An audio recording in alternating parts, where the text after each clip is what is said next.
My name is Nathan Berger, and today I'll be speaking to you about break violations in the warehouse made by Amazon.com Incorporated, as well as a proposal to solve the issues that they cause.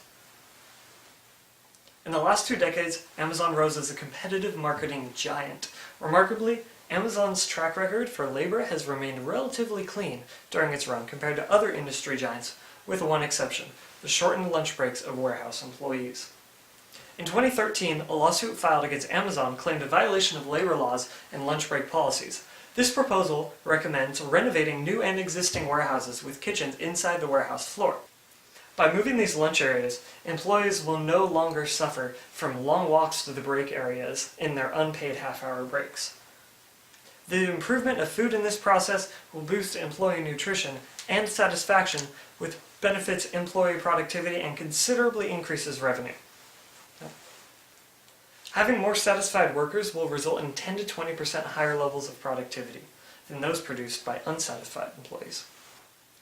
Bad public relations incidents like these highly affect consumers' trust towards the company. Mistrust expressed by word of mouth and through social media can take years to repair. In the claim, workers say they're scanned after they begin their unpaid break, which forces them to lose 6 minutes of their break.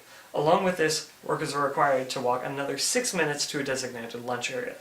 There have been no efforts to solve the issue yet. I propose that Amazon center its lunch areas inside of its warehouse. By integrating these places, workers will reach the lunch areas faster, effectively solving this problem without having to scan them. The total budget cost will be $31.3 million. Now, though this may seem high, by comparing the statistics of increased worker productivity, you'll recognize that Amazon will see a $445 million increase in revenue. This return provides over 10 times more revenue than the proposal requires, as shown in the graph. This cost covers construction efforts over the 90 warehouses Amazon currently has and the 50 it plans to build in the next few years. This cost is far outweighed by the benefits of this proposal. The expenses of the budget are divided into 4 parts: salary, planning, supplies, and the contingency fund.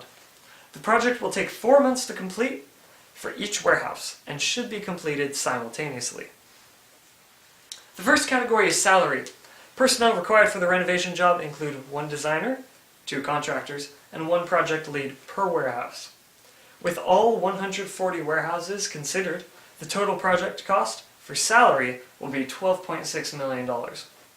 The salary of the kitchen staff members will be distributed by the warehouse. Their roles in the warehouse bring in revenue and therefore do not need to be included in the budget. The supplies. Kitchenettes will cost about $15,000 to build each. 3 high-quality kitchenettes will provide warehouse employees with quality and variety in food for purchase. Along with this, $3,000 should be set aside for new seating areas. Considering all warehouses, the total amount of supplies will cost $7.5 million. The third category here is planning. Amazon warehouses are generally made up of massive rooms with loads of open floors. The total planning cost is $4.2 million. This is based on any excess costs warehouses may undergo in case they have to adjust day-to-day operations. This expense could be shrunk even further by using the same reservation plans for existing warehouses with similar layouts. The fourth and final category is the contingency fund. Any unforeseen costs concerning outside factors will be absorbed by the contingency fund. This may include additional costs in renovating the warehouse to accommodate for any unique problems or complex problems that it may encounter.